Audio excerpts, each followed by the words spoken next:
Good afternoon, Math 7-6 students. I'm joining you again today, and Mrs. Landry will be with you tomorrow. But I'm excited to get to do at least one lesson with you guys today. And one of these days, maybe we'll be together again, but hopefully for a better reason.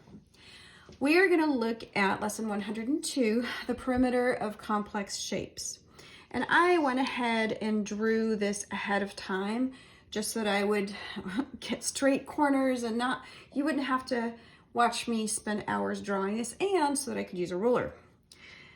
All right, I'm going to draw though all of the dimensions in for you. This is a complex shape because it's a combination of shapes, right? You can see that it could be 2 different or 3 different rectangles, the way that it looks. So let me label all of the dimensions, and we'll figure out how to do this.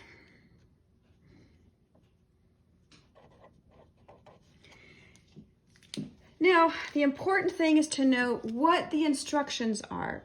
And the instructions are finding the perimeter, but they've sort of rigged this. They're tricking you, right? They've asked you to find, and actually I should have done A in a different color.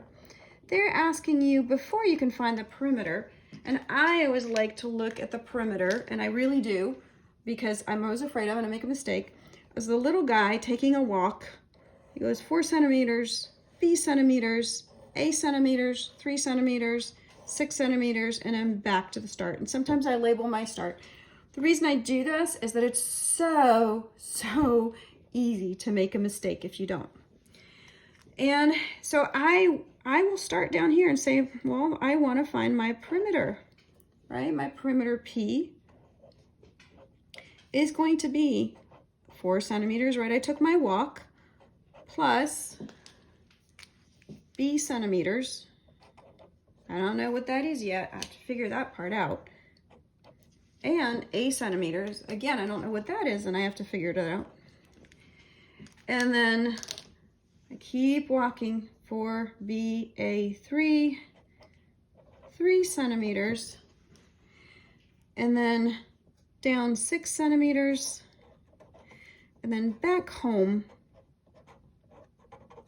And I can't figure that out till I figure out A and B. So that's my mission. I have to figure out A and B. Well, to do that, right, I have to remember that this is a complex shape. So I'm gonna divide this into its pieces. And I'm gonna remember that if this whole thing across, right, is 7 centimeters, right, then I'm gonna redraw it on the side. I'm gonna redraw it over here. I can pretend that I'm gonna take that 7 centimeters and go whoop right up here. And that means from here to here is 7 centimeters. So I'm gonna kind of blow that up on the side, and I'm gonna show from there to there is 7 centimeters, right? And I know I have a piece of that. I have B. I don't know what B is, right? But I know I've got B. And I know this is B, right? And I know the whole thing is 7 centimeters, right? Like down there. If only I knew what that part is, right? If I knew what this part was right here, well, whatever that is, I would be able to figure out B. Well, do I know what that part is? I know that this whole thing is 7 centimeters, right? Because this is centimeters. Well, what if I bring this 3 centimeters down? Yeah, well then I know this is 3 centimeters. Okay, so I can put this 3 centimeters right here. I guess I do know what that piece is, right? I can bring, my paper jumped right down. Well, that's really helpful. Because now I can show you that B plus 3 has to equal 7, right? This little piece that I don't know, 3 centimeters I do know, and centimeters, 7 centimeters I know. So B, right, plus this 3 centimeters all together gives me my 7 centimeters. And this, I keep using this green because I'm trying to get you to see, right, these are going to be the same, right? Those are going to be the same. All right, well, what's my B going to be? Right, I should have kept that in green. What's my B going to be? Well, B plus 3, you guys know this. If B plus 3 is 7, then I know B has to equal 4, which is kind of cool because I know I can put a 4 in here now. All right, I'm almost there because if I can figure out A, I can figure out the rest. Well, I'm going to do the same thing for A. Here I have A, right? I don't know what that is, but I do know what this is down here,